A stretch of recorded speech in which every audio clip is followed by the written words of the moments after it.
Hey guys, this is Not Invoked 101. Welcome back, and one more time we're taking a look at an Invoked deck. This is actually the deck that I'm pretty comfortable with, and I'm very excited to show it off. This is the deck that got me first place down at Locals, which let me get the remote duel mat, and this is Invoked Eldlich Sacred Beast. Very different. It's something that I kind of workshopped for a while. I worked it out with Gara, Bent, and YGO, took it down to Locals, and I walked away with the remote duel mat, and I was very happy, very excited about that. There was only 3 rounds. I played against Witchcrafter, Invoked Dogmatica, and 60 card Lightsworn Chaos.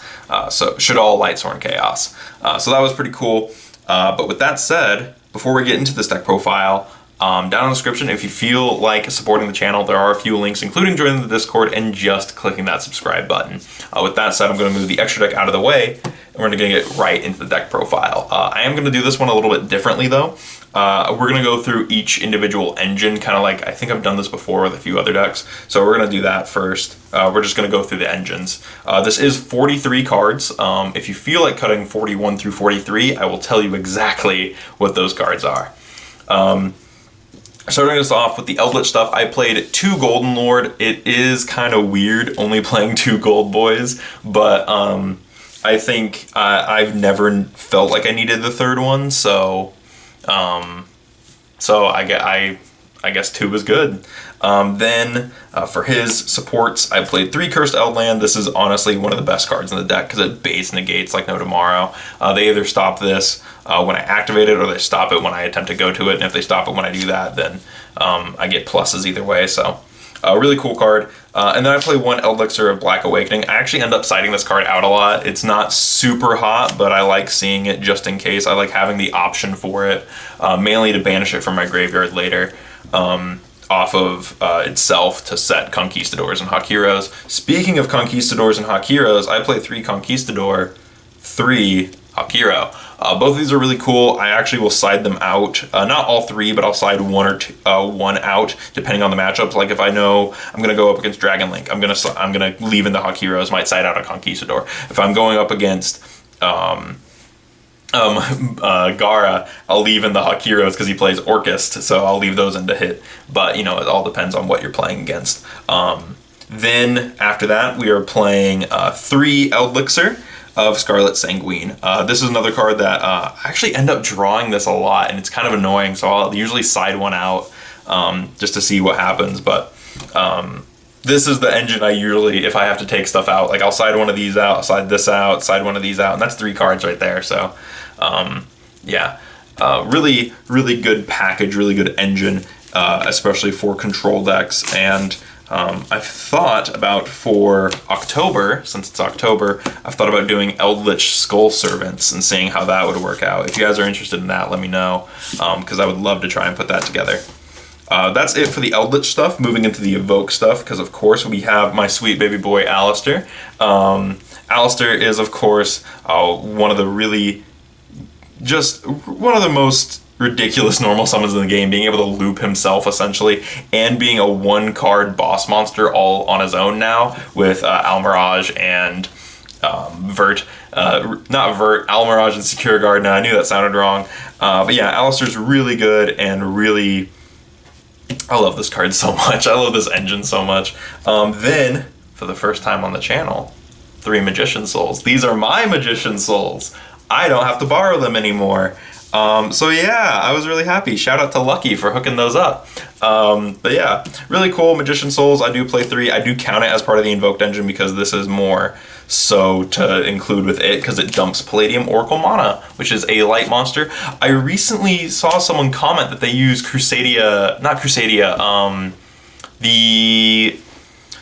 Dogmatica Maximus as their light target because they can special it if you control like Mechaba and stuff. And then you could rip apart the opponent's extra, which I was like, that's kind of interesting, but So like it's not dead if you see it, and I was like, that's really cool. So I might have to look into that if he's actually a spellcaster or not. Because I used to have one, I don't anymore, and that kind of sucks. But anyways, that's that. As well as for its spells and traps, 3 magical meltdown, and of course, ulti invocations. Ooh, because I have to make myself cry if this deck ever goes away. But yeah, really, that's it for the Invoked package.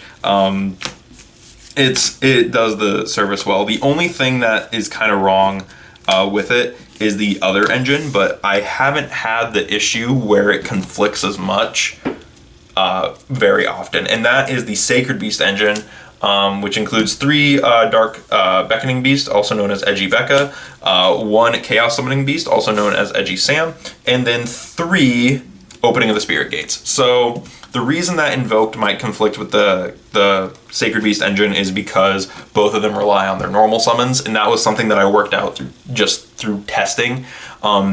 Basically, it depends on if you're going first, if you think your opponent has Nibiru. It really comes down to how you're feeling if you open up the Beckoning and Alistair. Like, it really comes down to you as a player, what you're going to do.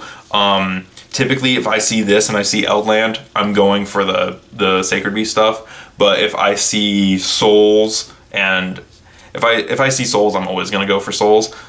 It does really depend on your hand. But I haven't had too much conflict with this. I've also been known to side one of the Dark Beckoning Beasts out to play 3, 2, and 1. So you actually don't see this as much. So when you do see it, it does make more of an impact.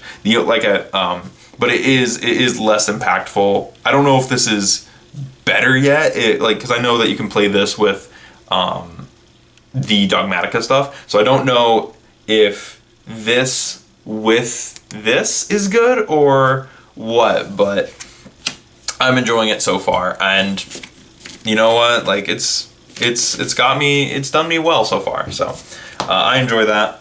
And then for the last engine, I play, this is 41, 2, and 3. I wanted to fit these into the deck, and I was really trying to keep it at 40, but I couldn't keep it at 40, so I was like, whatever, 43, and put those guys in. For the other 6 cards in the deck, 3 Ash, 3 Imperm. You can play Gamma if you want. You could cut this for more hand traps, which I would not be surprised if you did. Like, this could be Gamma, and this could be Ogre. If you want to do that, like this could be the Cyphering package, this could be the just Ogre or something else. Honestly, that could be some other one-ofs, Monster Reborn, Called By, and Terraforming to get the Alistair quicker. But that I like having the option of the Sacred Beasts in my deck, and with the Souls, I see stuff enough. But yeah, that's actually it for the main deck. Like I said, it is 43. And it's been 43 since I came up with the idea, or since I put it together. I don't know if there's another Invoked Eldlich Sacred Beast deck floating around. There probably is. Sacred Beast got thrown at everything. For the extra deck, I am playing 2 Mechaba. I had another secret, so this is my 3rd secret Mechaba, which is kind of nice. But yeah, so 2 Mechaba and 1 Purg, which I think Purg is... you have to play these 2. Like, if this is... Like, you have to play at minimum that. But I like to play a little bit of a bigger Invoked engine. And then I'm also playing Algodes. So the reason, I've said this before and I'll keep saying it, Algodes is really good this format because he outs Dragoon. He also gets you a pop as well. So basically what he does, you super poly Alistair with Dragoon, make Algodes, and then Algodes gets to pop something. He's very good, and I enjoy having him in the strategy. As well, speaking of Dragoon, there's Dragoon. Gotta play Dragoon. It's Dragoon format. And so until Red Eyes Fusion gets banned, or until this guy goes away, Dragoon format. With that said, the last fusion monster is Starving Venom, because I do, you may be wondering, why? I'm going to show you a side deck as why. So I do side deck Super Poly. So there's that, and then only 1 Xyz monster. I'm only playing 1, which is Super Dreadnought, Rail Cannon, Gustav Max. I do think that you could play the Gangradai instead of this if you want to, but the reason I'm only playing 1 Xyz monster now is because I'm only playing 2 gold boys, and I don't go into this very much. I don't usually see both on the field. If I do see both on the field, I'm usually swinging with that and then going into this for game. It's not gonna be, this isn't gonna swing, you know? Like, I'm not gonna take 2 gold guys that are, one of which is probably 35, the other 25, and then, yeah, it's not gonna be that way. But moving into the links, 1 Link Kribo, 1 Relinquished Anima. These are for the Sacred Beast guys. Basically, this is for the Sacred Beast combo, same with the Curious. This next card is actually supposed to be a link cross for that combo, but you can do more. You can do other things and you don't need link cross, but it does help to have link cross. Blackluster Soldier, this is supposed to be a link cross, like I said, but I don't have a link cross, so I usually don't go into this unless I absolutely have to, or I've already verted. And then 1 Boral Sword, and then for the other things, Almirage, Secure Gardna, and Vert. There we go. And that is the extra deck. This is 15. So yeah, 6, 12, 15. Really cool.